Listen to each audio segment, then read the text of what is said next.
Welcome in, everybody. It is the Wannabe Network. I'm Ethan Maestri, your host for tonight. It's review time, and it's Chapter 23 of The Mandalorian tonight. And I am joined, gentlemen, with...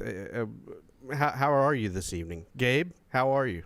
I'm doing good. I didn't have to lead the show in for once. And I got to say, I'm feeling... It's really nice. Like, you know what I mean? Like to have someone else like just introduce me, baby, for once. You handed it over to me like 30 seconds ago, and I'm flying by the seat of my pants. You're a commando. Pro. Yeah, you're a pro. And it feels great. Yeah. It feels great, I got to admit. So, and also joining us this evening, Mikey Collins. How are you, sir? You know what? I'm doing pretty good tonight. After this episode, I'm flying pretty high. So. So the episode that I dislike, Mikey's gonna love. Of course you dislike it. I'm dislike. kidding. Okay, No, we're getting into Oh this. my god. We are dissecting. Yes, we are dissecting Chapter 23, The Spies. And so, gentlemen, as we get into it, I am starting the show, but Gabe holds the notes to keep us on track here. But I'm going to go old school here and just ask the question off the bat that Gabe always asks to start one of these conversations. Mikey, you leaned into it at the start here, but give us a little bit more detail. What were your feelings on this episode, start to finish, and how you felt once the credits started rolling? Oh man, well, I mean, after last week, I was not expecting much, but as soon as we, man, I don't want to give my whole spiel, but I didn't have. I'm just looking for impressions here. I unlike last week, I didn't have a lot of moments where I was like, moving on, please, moving on. It kept my attention for sure, and it's the story. Of course, it's the last two episodes, so it's the story I've been waiting for, and I enjoyed it quite a bit. Second to last episode. Yeah. Second to last. Yeah, there's two. Yeah. Okay. Yep. All right, I'm just gonna leave. What is this, Bush League? God. Gabe, how did you feel? Credits start rolling. What was your impression overall here? I mean, here we go. What more could you ask for? You know what I mean? Like, all I'm gonna say is I was just kind of like I was like just kind of sitting there like, wow, did they really give us that just then? Because they gave us so many things pointing to the future, and I'll never question Dave Filoni again, probably. Okay, that's awesome. Love it. My impression at the end, there's two phrases from this episode that just describe my feelings about this episode. This is the way, and yes, yes, yes, yes, yes, yes, yes. So with that being said, here you are, listener. Here's where we're coming at you from. Just an enormous ball of love and excitement for Star Wars at the moment, from what we've just seen here. Gabe, what's our first talking point that we're going to get into about this episode? So, yeah, I wanted to just kind of roll in kind of large plot point by large plot point. So we're gonna start with the opening to this episode. The spy on, or not the spy, but the double agent, right, within the New Republic is talking to Moff Gideon, and Moff Gideon is approaching... Katie O'Brien's character. Katie O'Brien? Is that her name? That's the actress, yeah. Yeah. Yeah, I believe so. But we see this Imperial summit of, pretty much the backbone of what's left of the Empire. And there are some very, very important people there that point to potential upcoming EU stuff, tie-ins, as well as tying together what's already existing. And I don't think that they could have done it in a better way than how they did it, honestly. So I wanted to start there at the summit and kind of talk about what we noticed and that sort of thing. So, Ethan, before we launch into the summit itself, I just want to say that, because I mentioned Katie O'Brien, she plays the Elia Kane character, the double agent. Loved that scene. Same. Of, the back streets of Coruscant. This she obviously was in the Hard Rock district, Rock Electronica district. But it was great. I loved it. And then to have the old Imperial probe droid drop down and her give the call sign, and then we knew Gideon was alive. Oh yeah. And in operating behind the scenes, and sure enough, she has a conversation with them, and a lot of what we've seen building up in the season, and why did they do this? Why did they give a whole episode of this? Well, obviously, there's reasons, and now we're seeing it all. The conflagration is coming together, and I loved how they tied that in. It didn't seem like much, but it just set the tone for this episode, and then immediately switches from him in hologram to him in person, and that walk down the hallway with as he gets into the force fields, from Phantom, Call was back like to Phantom Menace. so Yes. cool. I was like, oh my god. And I didn't Yes. notice it the first time, but the jet troopers that we see at the end, they're just standing in the hallway. That's them. But we would have been none the wiser. You know what I mean? Like, I wasn't. I just thought they were random, stormtroopers. And it's the same jet troopers from Rebels. Yeah. Oh, totally. And there they are, front. And I knew that's who had totally extracted him from the shuttle. It just, the payoff was incredible. I loved it. Was I the only one that was kind of surprised to see that, like, with how destroyed that ship was, like, that he had no type of scarring or nothing happened to him in the, like, rescue? From how mangled that thing looked, it seemed like maybe he would have had something going on, but it's like, nah, he made it out without a scratch on him.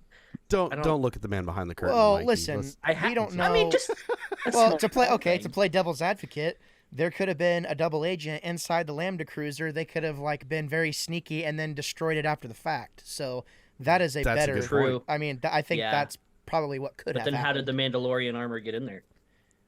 It's you can stage anything, then you just come back and then tear it up after the fact. That's what I'm saying. That's True. a great point, Mikey. That is true. What if that was them just trying to throw the New Republic off? That's what I would guess. If we can get the New Republic to go after the Mandalorians themselves, problem solved. They don't have to step in. They don't have to get involved. Maybe that's just a failed setup. Because they haven't touched back with them yet either. So maybe in the last episode they show up because they're looking for the Mandalorians and be like, they have them. Wait, no, they don't. That might be. No, it's a great thought. It's a great thought. But the summit itself. Yeah. I texted you, Gabe. I saw the white-haired Imperial officer, obviously a captain or something. He's on a star destroyer, and the whole time before they say his name, I'm like, that's in my mental image of Pelion, and from the old EU. It's got to be Pelion. And sure enough, they called it. And I literally, Eli can attest, I squealed like a girl. I really did. It was amazing. Whenever I saw him, I was like, that's the dude from the Heir to the Empire graphic novel, because it looks just like him. Just like him. From the Spot graphic on. novel. And I'm like, yeah. Then the wheels start turning. And then whenever you text me, I was like, at first I wasn't sure I had the right person. I was like, he just kind of looks like that guy. But then when you text me, I'm like, oh my God, if that's really him, holy schmoly, So, Mikey, do you have any context about who we're talking about? Not really. Ethan, Interesting. Go ahead. Well, okay, so this is all tying back to the return of Thrawn, right? Mm-hmm. And obviously that's alluded to and talked about in this summit that we saw here. Thrawn returns in the old EU in the book Heir to the Empire, and his right-hand man, basically the man that's coordinating everything as far as Imperial forces, is Captain Pelion. And he is there from beginning to the bitter end and even beyond. He has a long character history in the old, now legacy Star Wars, pulling together the remnants of the Empire. And so having him here live action and knowing what's coming from the celebration announcements for Thrawn's return, it all feels like it's coming together, and Disney is like, okay, yeah, we understand. Here you go. We're giving it to you now. Yeah, it's it's kind of crazy that to see, the fact that they're giving us so much of the EU is very telling, honestly, because I seriously hope they don't make the same mistake twice, with like taking these beloved characters and doing something inappropriate with them. And we know they're going to inject their own life into Totally. Well, their version of the story, and that's fine. Yeah. But they're taking characters that are inherently interesting, and they're doing something with them now, which is all we wanted as Star Wars fans. Yeah. You want to say that the old EU and the old stories are now no longer canon? Fine. Tell us a good story with interesting characters then. Yeah. And they, in my opinion, didn't necessarily do that with the sequel trilogy.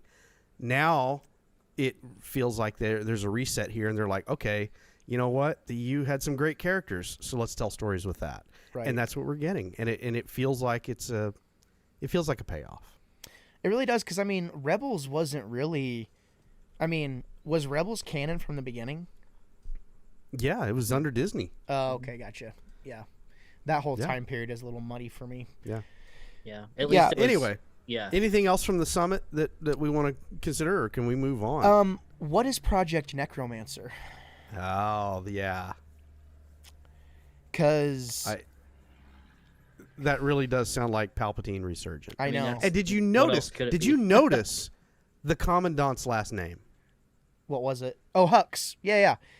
I have that written down. And, I was like, and I've done the deep dive, and yes, it is confirmed. He is the father of General Hux that we see in the sequel trilogy. Which makes so sense. Yes, this is absolutely. Because so honestly, this is the guy that's working on bringing Palpatine back. Yeah, well, and it's like also, you can see the connective tissue to the sequel trilogy. They're doing it very smartly by having, basically, you have Hux and Pelion are kind of like in the same rank, apparently. It kind of like seems like they're very similar in terms of whatever, doing different things though. They have different roles. So obviously, if we take any past context clues to like the legacy stuff we've gotten, there's a very good chance that we see Thrawn fail in a very similar way to him failing in the EU, as well as there being a legitimate kind of transition into succession. Into the succession, and how both parties are actually, their ideals are actually both not going to work. Thrawn thinks all he needs. Well, Hux is like, well, we're bringing back the Emperor. Both are doomed to fail. So, which is kind of interesting for what the future is even after that. So well, they have the whole conversation about what about have you acquired Dr. Pershing's data? Right. No, it's not available at this point. No. I thought that was very smart in how they left the door open for Pershing to somehow be brought back. Right. And if we see that later on down the line, okay, it'll make sense. But if not, fine, that's fine too. They'll figure it out. They figured it out one way or another. I thought much. I thought they were gonna have Sloth, like Pershing, be like Sloth from the Goonies. Have him show up, be like, "Hey, you got baby." After a mind meld, poor guy. So mind play. Yeah, yeah, literally. So after the summit, we have just this epic. Like, it looked like a movie. The Mandalorian fleet all converging on Navarro, for the first time, and, these different tribes coming together, and it was like, okay, like, this is pretty freaking rad. And just like the giant mythosaur underneath the Star Destroyer, and it was like, that's like it just one of made the you simplest things. I know, so dope. But it was just like, wow, yeah. Bo-Katan is going to do this. Like, she's going to bring all these people back together, and they are going to play a big role in what's to come in the future, I'm assuming. Or I'm hoping, anyways. I have one of those light cruisers, a model of it for my Star Wars Armada game. I'm very seriously considering somehow painting a mythosaur skull on the bottom side of it and say, all right, this is a friendship. Yeah. it's Mandalorian, it's on its own, but yeah. Did it seem a little easy though? Like all of a sudden it's like, well, we're together now, Yeah, like there was a bunch of like no build up to the episode and a bunch of random stories beforehand and random episodes that had no pertaining to the story at all. I hate you. I hear you. I hear you. But my counter to this is the goal is something that all Mandalorians want. True. And so in that moment, when you have someone with a dark saber come to you and say, join us, and here's this other group, this other tribe that you don't see eye to eye with, but we all have the same goal in mind. Mm-hmm. To me, that there was that cautious trepidation in everybody that was there. And I thought it was well represented. And then when Paz and Wolf, when they go at it on the deck of the ship, it made perfect sense to me. Mm-hmm. At no point did I feel like these characters are being forced into a situation that's outside what those characters would do. So I felt like the story and the characters served each other very well for that segment. Yeah. Yeah. Go ahead. Well, yeah. The only thing I didn't really understand is because they specifically point out that they've never met. So I was wondering why there was so much hostility between them, whereas instead of I got more hostile rather than like trepidation, especially with them fighting. I was just like, I wonder why there's. I mean, I get that they're all like Mandalorians and they're. Well, I think Well, part but of that. if you think- I think at the same time, like Bo-Katan, whenever that happens, Din reacts and he's like, "Should we do something?" She's like, "No." Yeah. Let him go at it. It's like we as the audience really aren't supposed to. I think what they're trying to do is kind of mirror the culture that we saw in the last episode. It's like all these cultures have their things that maybe you will not understand, which makes them inherently interesting. Ryan Dalton brought that out. Go ahead. The other thing that made sense to me is if thinking back to the old Clone Wars episodes, the animated series, every time they visited Mandalore, there always seemed to be an unease amongst that people, where there's an inherent distrust to outsiders and to people within their own group, right, in their own society. Yeah. And so to me, watching this just felt like an extension of what I had already seen out of Clone Wars. And so the distrust, the unease between the two groups made sense. And they even talk about the fact that groups that were united at one point after Mandalore was destroyed, they devolved into infighting. So this is just a people that, without proper leadership, without a common goal, they just kind of do their own thing, and that means inherent distrust of other groups around them. It kind of even reminds if they me. claim to be Mandalore. Yeah, it kind of reminds me of honestly the Midwest, how there's a lot of farmers. There's a ton of farmers around me. I am technically a farmer, whether anyone wants to acknowledge it or not. There's a lot of similarity in what we do, obviously, and we can kind of understand where each other's coming from, but ultimately we have our own code. We walk our own way. We take care of our herd differently than everybody else. And I that's kind of what I was seeing too. It's you see a broken people that want to have, hello, ding, ding, ding, the main theme of Star Wars, hope. And the whole idea is how hope can make incredible things happen. And that's what the entirety of Dave Filoni's mission is to center Star Wars in hope. And I think they did that because it's having hope is messy. You have to get yourself to a position where, you can have that hope and you can have that faith in a way. It's there's a lot of work you have to do on yourself in a way.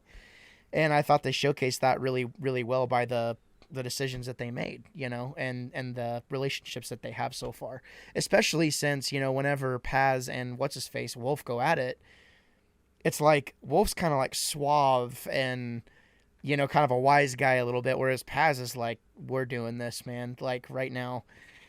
And I loved it. I loved it not seeing the feel like diversity. City Slicker versus Country Boy? Totally. It very much struck Totally. me as that. I don't know why it did, but it did. No, it did. Yeah, totally had it. More like David Spade versus Chris Farley type thing. Okay, yeah, I'll give you that. So with a 2x4, not so much here or here, but right here. Obviously the Mandalorians coming together was really cool, and seeing their magnificent fleet, It was just so cool. You know, and I'm starting to get where you're coming from, Ethan, on the space, you know, the spaceship stuff, because you have been playing Elite Dangerous and some No Man's Sky, and it's like, well, okay, I get it now, I think. Well, and just to say, all of those sequences, the fleet leaving, Navarro arriving over Mandalore, all of that looked Oh my goodness. cinema. It It looked looks cinema. yeah. It looked That so was good. one of my The lighting, favorite the scenes. effect.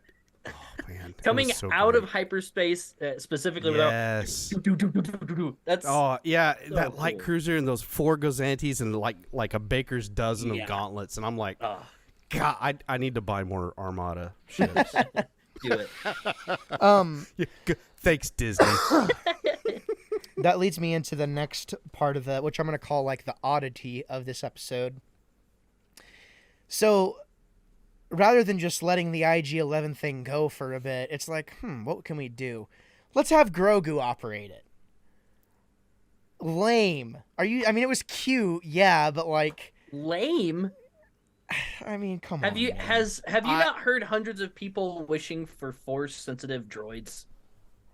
Yeah, Like, you do have a point. I mean, you're This right. is- this- And I'm this not is a- saying this is a stepping stone for that in my eyes. Maybe. I laughed. I was incredibly entertained. I will admit that. Yeah, and honestly, like it's probably a puppeteer's dream, because it's just one Oh. big puppet, and then you can Yeah. that's what Yeah. I was thinking. I was like, this makes their job probably a million times easier. Yeah, no. The only problem I had with the whole Grogu in the suit thing, it was hilarious, and I loved the yes, no. It just Yeah.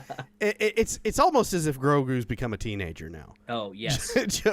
This suit has given him a freedom that Din Djarin's just not ready for yet. Yeah. as Daddy Mandalore, we'll call him that. Yeah. And he's not ready to let go of the reins. And I thought that the dynamic made it Yes. all the more hilarious. What I didn't understand is when he breaks up Wolf and Paz Vizsla's fight, how is he hitting the no button and controlling both arms at the same time? I'm just I think it's either stuck or he's using the force. That's what I thought.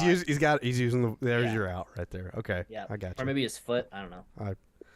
I'll let that one slide then. So, do you think that's what they're gonna do though? Like, that's gonna be his new like way to get around instead of his little baby pod? That's what I would get, because I mean, think it's cool. Yeah. Yeah. And can you imagine when that action figure comes out, I'm dude, buying it. Yeah. It's I mean, No, I have yeah. IG-11. I have Baby Yoda, both action figures. Now I get them combined. Take my money. Take my money. you know? I like how they wove in the Anzellans though too. No baby, no Yes, squeezy. yes. You know, like yeah. I'm a Ooh, fan. bad baby. Bad baby. Yeah. You know, it was funny. It was cute, but I was like, man, I guess I would rather have that, you know, than not Look, have we IG had- in the we picture. had to at all, have it. You know. Considering where this episode's going, we had to have it. Yeah. We had to have light. We had to have something light. We had to have something silly. And it when you take it in balance with the entirety of the episode, I think it's fine. Yeah, no, it's fine. I guess for me, it's just a slight disappointment because I'm like, oh, I thought IG was gonna have a bigger purpose, and I just see that suit being very disposable. It's like, wow, you're gonna bring it in just for it to get tossed away eventually. Like, come on. I could see him going the complete opposite direction, because you see in the first season how capable that droid is, and imagine a force user being in control of it while maybe possibly being able to force jump or do stuff like it could be pretty sweet if he learns if how it's to done use it right. Yeah. That's the whole No, thing. Is if this it's is done cool. if it's done right. Yeah. And I'm with you, Gabe. I would love to have seen IG-11 come back, Yeah. but in a series where we have so many heavy hitters that they're already paying for, Taika Waititi double dipping in both director and as an actor on board, they can't keep doing that. Yeah. So they got his yes, they got his no, and he gets minimal royalty checks at this point going forward. I like that idea. True. And they didn't say that they destroyed his memory bank. They just said they took it out.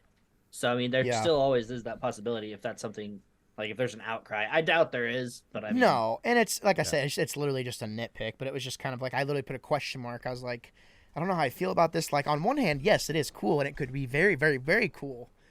Yeah. But, you know, like, Yeah. I'm failing to see the practicality of it, you know, unless he can become like yeah. a really good pilot. Yeah. So And then and then also just like as a protection standpoint, it makes much more sense to have him in a suit of armor, like going to all the battles rather than in an egg the entire time for a whole except other whenever season. you, yeah, shield literally, I'm there, like, yeah. except Yeah. whenever you get the One sniper body that's shot like, and oh, make it's my a day, headshot. you know? He's like, he's all deep breaths. That is true. Yeah. He was You know, like it's like- blocking with his arms and stuff. Yeah. But you're right. There's Yeah. only I'm so like, much wow, that how'd can you do. get it? What gave it away? Well, his ears stick out a foot on each Oh, side. dude. What if he gets lightsaber? That'd be cool. Or two. The dark saber. Probably not. But Probably not. Okay, I'm done talking about this. How about that? yep. Move on. Yeah. So I want to talk about the jump to Mandalore, right? And we touched on it a little bit. When the Mandalorians orbital dropped to the ground as a group, something happened to me. I was like,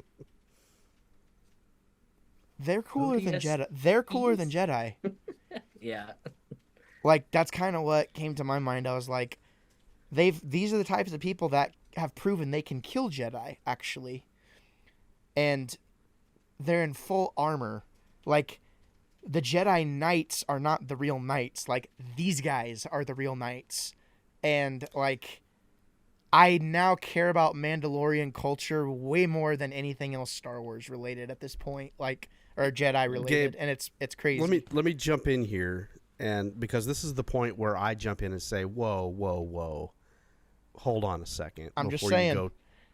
Before you go too far down that rabbit hole and make an idiot of yourself, I just want to say this. I wholeheartedly agree with you.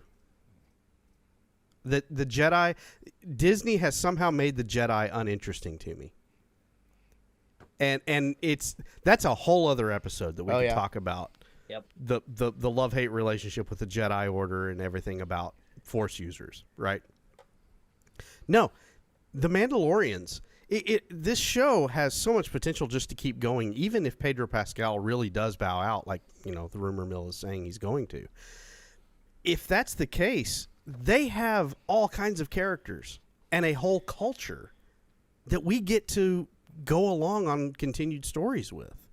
And I love this idea that the Mandalorian isn't necessarily Din Djarin. If he's captured and we wind up at the end of season 3, he's somehow killed, heaven forbid, but the show could go on because we have a culture and a people and characters within this group that we care about. And I hear you, and I wholeheartedly agree with you. The Mandalorians are inherently interesting, more so even than Force users at the moment. Yeah, at the moment, and I mean, I'm here for it because it's like, whenever I'm a very visual person, so whenever I see stuff, it's like, it's what I do for work. So whenever I see like just a moment, I'm like, oh my God, put that in a game. Give me comics, give me anime, give me all the other mediums that I love, and what give kind of me. did it was called Halo Reach. Yeah, that is true. Just saying. No, it is. I mean, the ending to this episode specifically I was like, wow, this feels exactly like Halo Reach. I never did look up the Heavy's name. Noble Six. Or well, whoever George. he was. His name's George, I think. George. Yeah, George. That's right. Yeah, That's what it was. He tosses you off the ship. He's like, get out of here. Good times. Honestly, I think that's a good who would win. Squad of Mandalorians versus squad of Spartans. Who wins? Oh, yeah. That's an interesting. That's oh yeah. Might have to get Tristan on that one. Depends on if the dark saber's a factor or not. Probably. No dark saber, just weapons. But we'll talk about it another time. Just straight up. Yeah, straight up. Just straight up rules. guns. This is prison rules. Prison rules.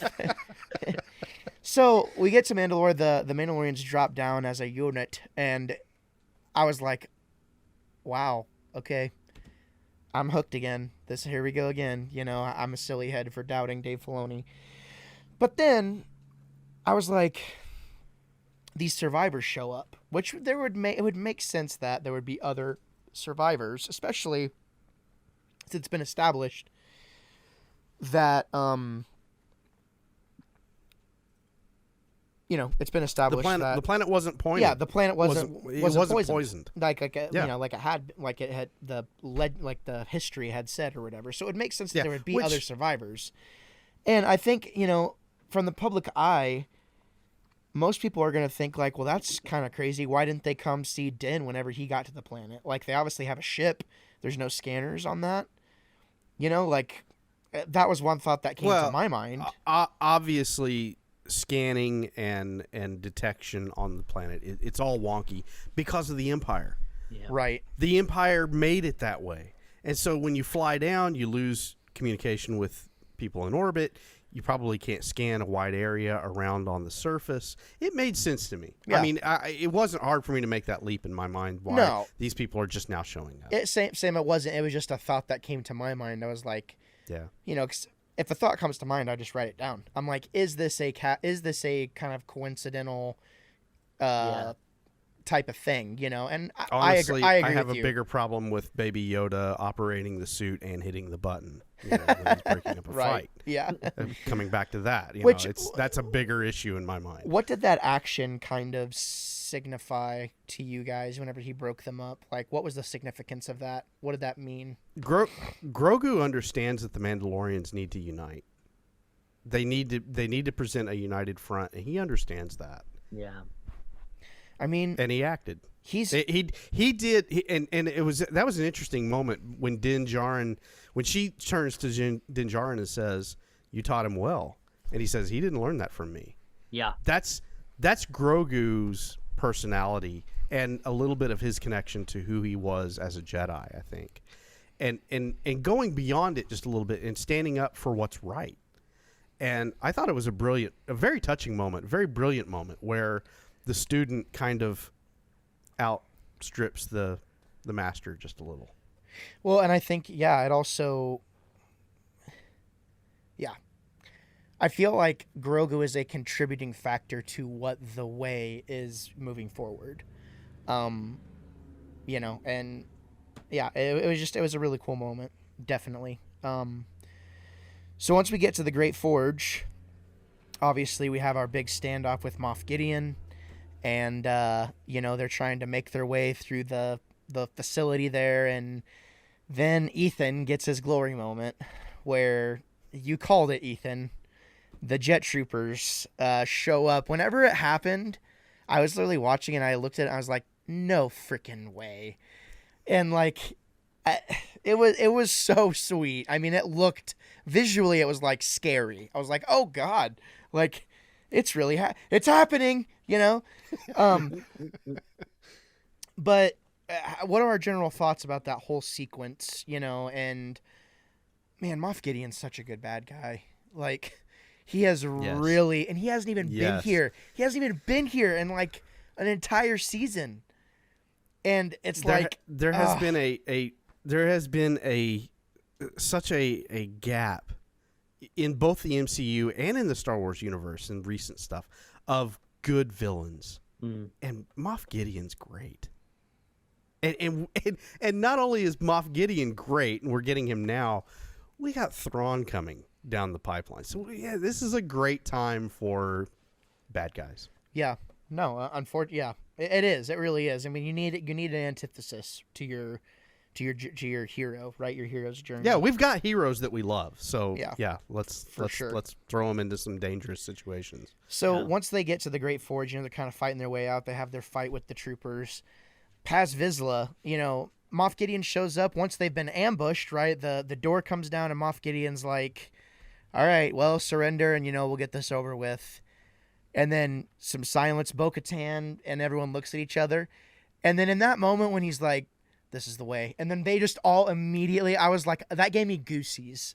I was like, holy crap, this is so good.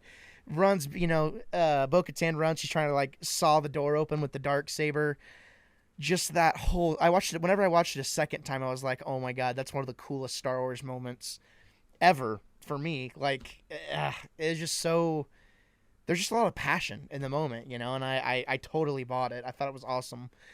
And then obviously we get to, you know, at the beginning of the episode, Moff Gideon, whenever he was putting in his requisition for, you know, for the stuff, he asked for some bombers. He asked for some, what did he ask? Yeah, interceptors. Yep. And then he asked for some additional Praetorian Guard. 3 Praetorian Guard. And I thought it was weird. You know, I kind of forgot about that detail. So whenever Paz is like, all right, you know, if there's too many, I'm doing this, right? What a cool scene when he's just like unloading, and then his gun is like melting. Oh, his gun melts. Yeah, his gun's like so melting. Sweet. I was like, yes, this is great. Wow. And then he's just like it going was a total crazy Rogue on One him. moment. Oh my God, he's like going crazy, and like I like how literally at the very end you see him being shot like repeatedly, and it's just like because that is a big, like, he is protected from the blaster fire, yes, but being shot with a blaster bolt hurts. Yeah. Like, that is energy being deflected off of you in some regards. So it's like he's being shot repeatedly and having to he's being jostled with all that armor on. It's like, oh my God, this guy is an absolute tank of a unit. Yeah. Yeah. And when he just like runs into that guy and like pushes both of them over, yeah, you can't ask for a better action scene, right? And then we get the 3 Praetorian Guards showing up, and we already know what they're capable of, obviously, because of what we've seen them do in Last Jedi, which was a very talked about thing in the throne room, right? One of the better scenes in the movie. And listen, we can all watch the video where they break down the choreography and, you know, how like half of them aren't doing anything. It doesn't change the fact that whenever we all saw it for the first time, we all thought it was freaking cool. And you're a silly head if you disagree. That's all I'm saying. It happens so fast you can't even notice it. Unless you're looking for it. Yeah. So obviously the Praetorian Guard make quick work of Paz, and he very disrespectfully gets murked. Man. I mean, he goes down, but it's like, man, just his like the guy he gets put down. Unfortunately, can you ask for much of a better death though for Mandalorian? I mean, how many guys did he take out? Like 20, 30 guys? Yeah. The guy's a legend. Yeah, he's an instant legend, instant Hall of Fame Mandalorian. Yep. That scene, I watched it last night on the big screen and felt it. Every blow, felt it. Watched it again this evening with the headphones on, and not only did I feel it, but you could hear it. The sound design in this episode was top shelf, and props to the sound guys. This whole season has actually been great. As an audio fan, I appreciate it, so thank you very much for those guys. Man, when he collapses, I mean, literally, I collapsed with him in that moment. You felt it, because we've talked about the journey that Paz has been on from first season, when we see him salute with the when he's flying alongside the Razor Crest, right? He's been there, and now to see this moment was it was touching, and it was gut wrenching. Well, he laid down he was one of the main leaders of the covert, and he laid down his life for his family, you know, and something that he believed in. And he's definitely a martyr, and he'll definitely be avenged for sure. Yeah. And there needs to be a "this is for Paz" for sure line or something somewhere. For sure. Something. Yeah. And I mean, you know, who knows what's going to happen with his son, you know, that it was a very touching moment, but that's how they end the episode. Yeah. It goes to black and then credits. I was like, that. Me either. I was like, I just felt very defeated. That's hardcore. Yeah, I mean, and when the credits started rolling, Eli and I sat in silence for the whole credit sequence. Dude, I don't remember the last time something has left me speechless for like a solid 30 seconds. and when it was over and the screen reset and everything, I just looked over and I said, well, that was the Empire moment for this season. Mm-hmm. And it was. This is the Empire Strikes Back moment for this season. Our hero's lost. I mean, like, not only... Dijar's captured. He's captured. He's captured. We have no idea where Bo-Katan even went with everybody, you know. it's not looking good for sure. Could we see a moment similar to what we saw in the last season? A legend shows up and saves the day, does something crazy. Like spray painting Mandalorian or something like that. I'm curious to see if they try to connect Ahsoka to this. That's what I'm waiting for. I know I keep saying that, but I'm like, something's gonna happen because that's something that got me. They played the trailer for Ahsoka before this episode aired, and I was just like, well, they just showed Thrawn, and now they're talking about him like and they didn't even show anything on him. So I'm like, they have to. There's something's gonna happen. So I would assume it's gonna be probably somebody from that show is gonna be in this, but I want it to be. What if we get Ezra next episode? That would make sense, wouldn't it? Somehow I think they're saving that. They've got to save that for Ahsoka. No, we're gonna see the Mandalorians rally here. Yeah, and maybe somehow Carson brings the New Republic in to help them out. Yeah, because they've been doing the fighting on their own, and at this point, it does feel like they need some help. One of them got out of the cavern to go signal for help. Oh yeah, Wolf did, didn't he? So we'll see. We'll see what comes of that.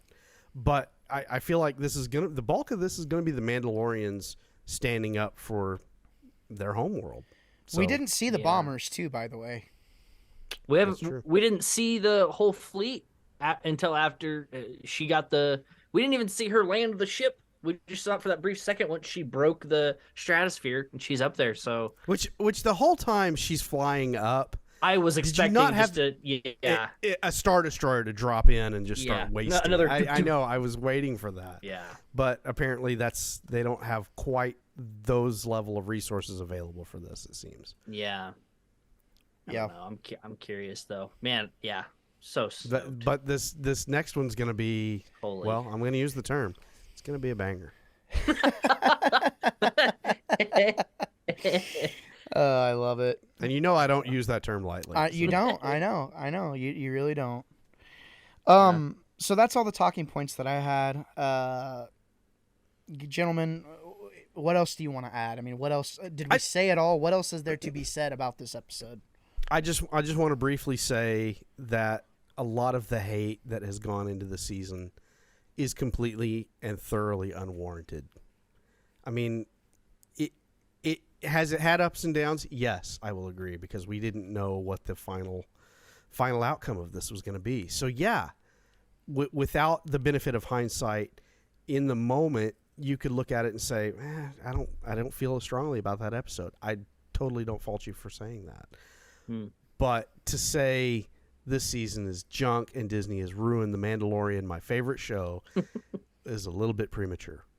And Eli said something that that I didn't see it at the time, but when he said it, I was like, yeah, you're absolutely right. We've had good Mandalorian episodes, and that was our New Hope era. And then, when we got those episodes that everybody perceives as being extremely weak from this season, don't forget there was a Christmas special in between New Hope and Empire Strikes Back. Oh yeah. So that was our Christmas special episodes. There you go. And now we have our Empire Strikes Back episodes, and we're going to bring it all back around with Return of the Jedi. Let them tell the story. There are smart people in charge. There are smart people in charge, and they know what they're doing, and they're delivering now. Yeah. I'm out. I do have one small nitpick though. God dang it, Mikey.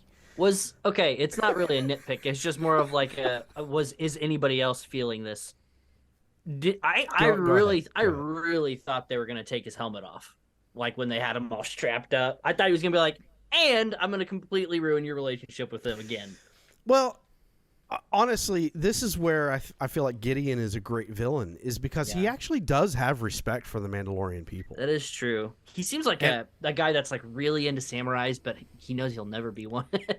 and he knows it's better for him to just kill Din Djarin than remove his helmet and try and Shame humiliate him. But that's not Yeah. the point. He needs to take some of their DNA so that he can create his better Mandalorian army. True. Yeah. So, the stakes are high. Our heroes are in danger. Yeah. And we have a villain that's very smart and very cagey and very unpredictable. And I love it. Man, his armor. Like, Oh, gosh, So cool. Yes. oh my goodness. The Yes, that crown, Dark I was Trooper just like, suit. holy Lord. That is Yeah. epic. It looks But, good. Dude, him with the dark saber, if he gets it back, that's gonna be like my action figure. Right there. He'll get close. It's not going to happen. Yeah, probably not. Yeah, see. yeah. Yeah, Bo-Katan's gonna for sure kill him. Yeah. And I mean, because what if Bo-Katan is the Mandalorian? Because everything has led to her taking the mantle back. Yep. I'm not going to say it's not a possibility. And if that's what pans out, more power to him. I'm Yeah, happy with it if it happens. She has proven to be a great character. I Yeah, care about she's- her. well, I mean- Honestly, I don't really care about Din that much. I mean, I like him obviously, but I'm not invested in him the same way that Okay. I was before. That's a great point. Are you less interested in Din Djarin as a character now because of what's happening behind the scenes with Pedro Pascal, or is it the way the story's unfolding? I didn't even know something was happening with Pedro Pascal. So Me neither. No. I didn't Okay. hear about it till yeah, you this just is mentioned this it is the tonight. first I'm hearing about it. So yeah, I mean, Okay. I feel There's trouble behind the scenes with Pedro Pascal. If you notice, the stuntmen have actually been playing Din Djarin Yeah. this whole time. Pedro Pascal has not been in the suit. All he's doing is lending his voice at this point. Mm-hmm. And that started at the end of the second season, where there was apparently a falling out between him and Jon Favreau. Oh. And to my knowledge, that has not been resolved. And Pedro Pascal has obviously moved on to doing other things and would prefer to be doing other things. And they just keep calling him back because the paycheck's clear. So he lends his voice to the Mandalorian. At some point, they're probably going to have to find somebody that can mimic his voice. I feel. Yeah, man. If they're willing to just let him do the voice acting, just let him do the voice acting. Yeah, why That's not? fine. Yeah, You know? it's fine. Well, And- I and remember if he needs to show up, do it every once in a while. But, Well, and I remember reading about him being him being like, yeah, it's really uncomfortable in here, and I don't even get to do any of the cool stuff. Like, yeah, so, and I get Yeah, it. It's like, if stuntmen it were have to me, do it. it's like, Yeah. if it were me, it's like, hell no, I'm not doing that, actually. Like, I will do it as often as I will do the lines as often as you need me to, but no, Yeah. I'm not going to get in the suit to do 10 lines of dialogue 10 Yeah. times. It's heavy, it's hot, I'm not doing anything cool. So, I do get it, but at the same time, it's like, dude, there is such a thing as integrity, and there is such a thing to commitment, and it would be different if he was already a voice actor first and then just happened to fit into the role.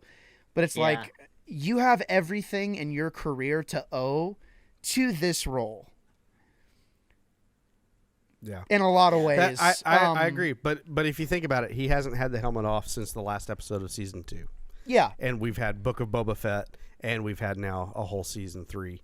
And the helmet hasn't come off, and there's a reason for that. Yeah. Yeah. Which, and I'm fine Which with. they're explaining to it in the story, and they could continue for as long as they want with that. yeah, But, it's sad that actors can't see what you're saying. What you're saying there, Gabe. There's integrity. Yep. You started this project. Why not? It's popular. It's like, Why not go ahead take and some pride in it. Like, you helped build Yeah. this franchise. People love you. Like, talk about somebody that needs to hear this is the way. yeah, I mean, well, that's like, Come on. I've watched a lot of interviews with Pedro Pascal, and he's very open. He's like, yeah, I pretty much just do the roles that I want. Like, I do what sounds fun in the moment. I don't have kids. I'm not married. Like, I do whatever I want. Like, this is a very fly by the seat of his pants individual who happens to be very talented, and let's face it, who happened to get very lucky. He had a couple of breakout roles, and the patience showed. And to his credit, I'm not saying the guy doesn't have passion and he doesn't have patience and he's not devoted to his craft. He's a great actor. He's actually a phenomenal actor, and in terms of like his body language, even how he can evoke a message. One of the best SNL hosts in the history. Oh of man, SNL. he was great. He was great. Saba. He was great, but it's like, dude, come on. Like, Yeah. you're in the biggest franchise in the world. Star Wars. Make nice. Hello. Make nice. And Yeah. you, to me, I feel like I can tell when it's not him because, like, if you watch the first episode of Mandalorian, like, you can see the swagger, like Totally. that he brings, just in how he and carries himself. But then That's a great observation, Mikey, because I noticed in this episode there's one moment where Din Djarin approaches Bo-Katan on the ship. Yep. And goes through, you have these qualities, and this is why I will serve you. Yeah. And when he puts his hand on his chest and Yeah. puts his head down, the ADR does not match the body language that's going. And so we're now starting to see this disconnect between the stuntmen that are playing the Mandalorian and the voice acting of Pedro Pascal. Yeah. And I will say that was a detracting point for me that I thought I saw it the first time I watched through. It really stood out to me the second time I watched this episode. And not which is knocking, sad. not knocking them though, because I mean, like they're doing the best they can, you know, because they're literally having to act now as well instead of just being a stuntman. Well, and it just Go ahead. Go ahead. No, you. No. Mikey, go. Mikey, go. I was done with my comment. All right, Gabe, go. I was just gonna say, like, they did the same thing with James Earl Jones and Darth Vader's That's actors. exactly what I was thinking. Yeah. David So, Prose versus, you know, and I mean, in A New Hope, you can definitely see, like, in the beginning, Darth Vader's all, you know, like, looking around, like, and it just does, it feels very un-Darth Vader, right? And so what I'm hearing, Gabe, is you should, as Star Wars fans, we need to just grin and bear it. Pretty much. This is just how it is. This is the way. Okay, But I hear you. I hear you. And I think it could work out much like the James Earl Jones thing, you know? He never even was Darth Vader. Yeah, literally. He was literally just the voice. And, you know, I think we're only even talking about it because it is in the public eye. Yeah. It's like, it's only been now, like, years and years later, like, we're hearing about rumblings on the original series set, you know, of like things that have happened. It's like, oh, like that guy was a jerk and blah blah blah, like all these things, like, and I'm sure Are you talking we'll about hear Star Trek? No, you said original series. That's Star my Trek. God, right? We're wrapping this up. All right, ladies and gentlemen, Ethan Maestri is fired from Wannabe Critic Productions. I was happy to be here. God, See you in the next life. You see what? This is why we can't have nice slings, is because of you, bro. God. No, it's Mikey. It's definitely Mikey. Always Mikey's fault. It's the Trekkies. It's not me. Yeah, that's exactly right. I got fired because of Mikey. What? You. I got fired by Ethan because my position wasn't needed at Lakeland Office Systems. And I you were rendered redundant. There you go. Yeah. Ladies and gentlemen, All right. you want to take us out, Ethan, or you want me to do it? No, you take us out. You know where the things are. Country road, take me home. Emma's looking at me like, oh, Emma just got a victory royale, yo, on Fortnite. Let's go. Props. Nice. Props. Yeah, nice.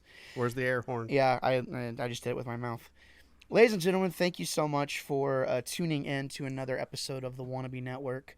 I want to thank Ethan for taking us into the beginning of the show. I just didn't really feel like doing it tonight. And, you know, who knows? You might have to, you know. I understand. Sometimes you just don't feel it. Yeah, and it's just... But once you get started, it's good. Well, I've just been editing, you know. I've been editing shows the past, like, week. And it's like, wow, how did I do this day in, day out a couple years ago? Because I'm like, wow, I am so tired. And, you know, it's good. We have stuff coming up. So obviously next week we're going to have the penultimate episode, or not the finale, not the penultimate episode, the finale of The Mandalorian season 3. And then we're going to have a couple weeks of silence, ladies and gentlemen. We have some episodes coming out in the next few weeks after that, though. We have a couple episodes of A Guy and His Wife in the bank. There's a couple other things that we're doing as well. Me and Elijah have an episode that we're going to be putting out. But we're just going to be kind of trickling stuff out as it's ready. And, you know, we'll have another sprint for sure where we might go through another series similar to like what we did tonight, but Jeez, you know, we've got Ahsoka coming. I know it's crazy, but we definitely just need a little bit of a break from these week to week recordings because I'm tired. I don't know about you guys, but these week to weekers are hard, man. I know how the professionals do it. Like they're paid, like it's their job, you know. So there you go, listener. Yeah, Pay us. There you go, and you know Pay we us, can, and we won't complain anymore. Make wannabe critic. We'll always complain. We will always complain. It's never enough. Anyways, no, I'm just kidding. Honestly, though, your support does mean the world. Just the fact that you've been sitting here listening to this with us, and you know, hopefully you haven't been yelling in your car stereo, or yelling in your home, depending on where you're listening to this. If you're even listening to this, you know what I mean. But we appreciate it.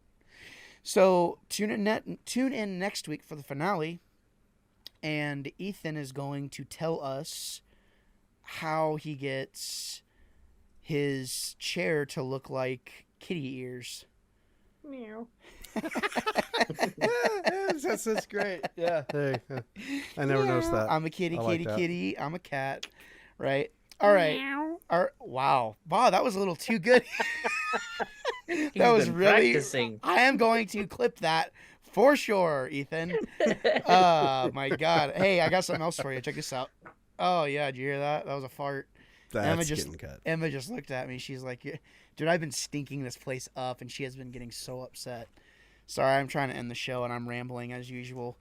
TMI. Yeah, you can find us on Twitter at We're off the rails. We are off the rails. After party? Okay, I'm down. No. Wrap this one up. Okay. Wrap this one up. You can find us on Twitter at WBC Prod. I don't really do that much. You can follow me at the Wannabe Critic on all socials. Ethan, where can people find you? Facebook, Geekly Retrospect. Keep an eye out there. We should have our first episode before too long. You keep saying that. I know. I'll keep saying it. All right. You say it as long as you want. And then eventually I'll say we got our first episode out. 6 months later, we got our second episode out. It'll happen when it happens. I'm excited. So just there you go. I'm just excited to get an episode in the drive that is an episode to put out. You know what I mean? That I didn't have to do anything to, and I know it's going to be exciting. So it's coming. It's coming. Mikey, I would ask you where people can find you, but we all know no one cares. So. No.